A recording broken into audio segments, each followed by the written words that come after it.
Right, let's return to our earlier educational story. Teachers Union Sadtu and student body COSAS set to challenge the basic education ministry in court. And this is, of course, a backlash to the planned rewrite of leaked matric papers. Those are the matric papers, physical science paper 2, mathematics paper 2. The Education Minister announced on Friday that all learners will rewrite those exams on the 15th and 17th of this month. Well, to discuss, we're joined by the department's spokesperson, and that is Elijah Mhlanga. Mr. Mhlanga, thank you for being with us. Why this sort of blunt tool approach? So everybody has to rewrite rather than doing a little bit more digging to find out which schools were affected?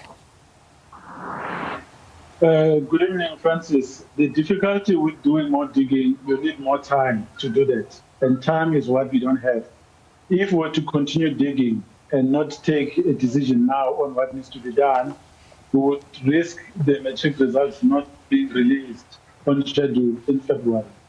The police and the investigating task team, they have said that for this work to be done thoroughly, a lot more time is required. And as I said, that's the resource that we do not have at the moment. Yeah. The other problem is that we do not know the extent of the spread of the leaked question papers.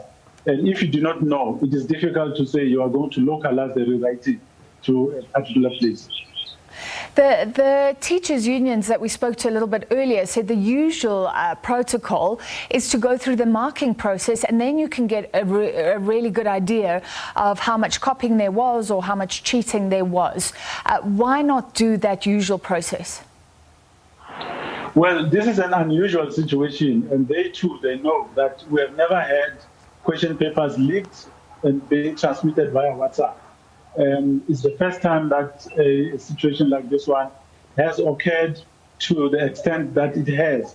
Previously, it was localized to a particular area, but right now it has affected all provinces. And even in those provinces, you don't know where it has gone and where it has not gone. So you have several risks here. One is that a lot more people could have seen it and they are not reporting. And the other one is that you proceed with the exam and you do your marking in January, you hit a snag when you get to the Umalusi process where they say they are supposed to verify the results and they refuse to attach their signature to the results because they believe that the credibility and image of the exam has been affected due to the leak, which would not have been dealt with properly. So you have those risks, and when that happens, it would mean that the results would be null and void, which would mean that an exam would have to take place. Yeah. When would that be? It would be another complicated situation. So the reports that only 200 or so learners may have accessed this exam, you're saying there's really no understanding of exactly how many were able to access it. It is difficult. I mean, what we are talking about is based on what people sent us and the WhatsApp group that we were able to access from the reports that people were giving us. But there could be other WhatsApp groups that chose to say nothing. There could be other people who chose not to report because of the fear of being implicated in this matter. So the truth is that we don't know how far it went. We don't know how many people have it.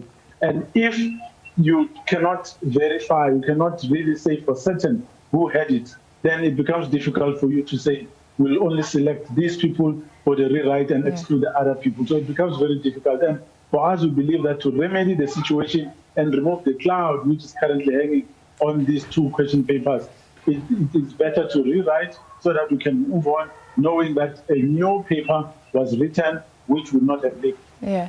The teachers' unions are saying that you're hurting these learners. There's a huge psychological impact. So when you think that you're done and you can relax, and then you've got to write two of the toughest subjects again. Your response to that? No, they're probably correct. The decision that was taken was not a nice one. It was not a comfortable one for us to take. We didn't want it. It was not a first prize. In fact, there was a lot of debate and disagreement even in the sector about what to do next. It's a complex situation. It has never happened before. There's actually no reference to go back to.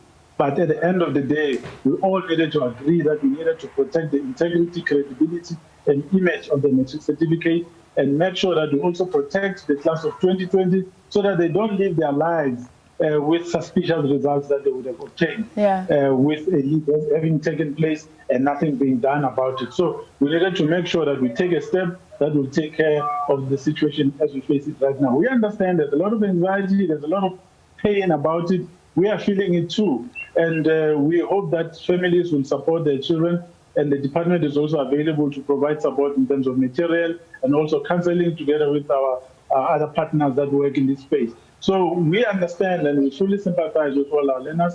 Unfortunately, it's a decision that needed to be taken under the circumstances. Somebody at the printers has been arrested. What are you doing as a department to ensure that this never happens again? Remember, this exam has more than 1 million people. We've never had an exam that big before. That means we needed to expand our system, the capacity of our system, in a way that the country had never seen before. But that also meant bringing in people that we had not worked with before, right across the value chain. So that comes with risks, but it's something that we could not avoid because the existing capacity would not have been able to take on the work that we had to face this year due to COVID-19. We need to remember that we are here because of COVID-19. It is not a normal situation. It is not by design that we are here. We are dealing with extraordinary circumstances that have been brought on us by a virus that has caused havoc all over the world. We too have been affected similarly. But at the same time, we need to take decisions that will make sure that we protect the system, the administration of the exam into the future. It's not just about now, it's about the future.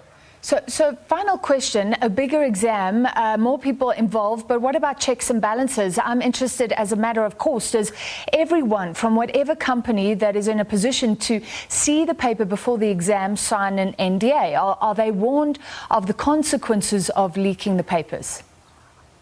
Yes, everyone had to sign non-disclosure agreements, but the fact that you've signed it doesn't mean we won't undermine it. The learners signed pledges as well, that as soon as they see some irregular activities taking place, they would report immediately. But as things stand, not everyone reported, although they've signed the pledge. And people breach contracts knowing what they've signed up for. But that's life. It happens. Even people who do not have previous criminal records, they still commit crimes. They have their first offense happening, even in situations where they were trusted that they would not be able to do it. So vetting, yes, gets done, but temptation also arises, and people believe they can do something wrong without anyone seeing that they've done something wrong. So it's a complex situation that we are dealing with. We hope South Africans will understand and work with us and cooperate so that we are able to resolve this one and move on without any issues of 2020 coming with us into 2021 and beyond. All right, our hearts go out to those learners facing a rewrite. We will follow the court proceedings in the meantime, but the department saying this is simply a necessity. Thank you very much. That was spokesperson Elijah Mhlanga.